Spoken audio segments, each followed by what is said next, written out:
As a dentist in town, I'm a specialist, so I used to worry about being a specialist if other people would send me patients when I became a fanatic for Christ. And God, in the quietness of my heart, said, where do your patients come from? They don't come from other dentists or physicians or people, they come from me. If you'll put your reputation in my hands, I'll even make those rocks turn into patients if you need patients. That freed me up. You know, I could share. So as a guy that's not afraid of what we call the fear of the sneer of the peer. So I would try to share with the patients, and well, sometimes they'll pray, sometimes won't, sometimes 2 years later. For example, I'll tell you a patient, young lady came in with temporomandibular joint dysfunction syndrome. So I sat there and I said, let me tell you how I handle my stress. A lot of it's associated with stress. Would you like to know, Charmaine, how I handle stress? That was my introduction into the gospel with the patient.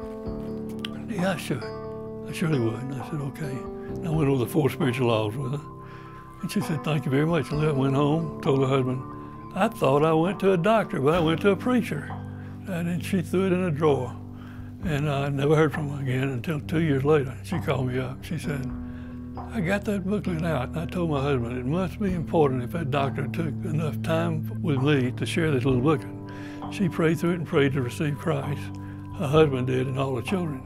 2 years later. So, you know, you would have thought I'd a failure. You know, I'm not a preacher. I'm just a retired dentist.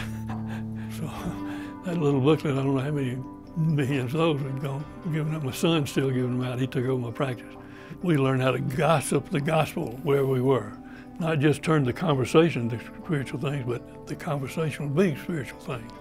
That's what this booklet does. It takes a person to the point of commitment. Do it now. And so that's been my hobby, I guess you'd say, in life after becoming a Christian, to try to reach everybody that I've come in contact through life.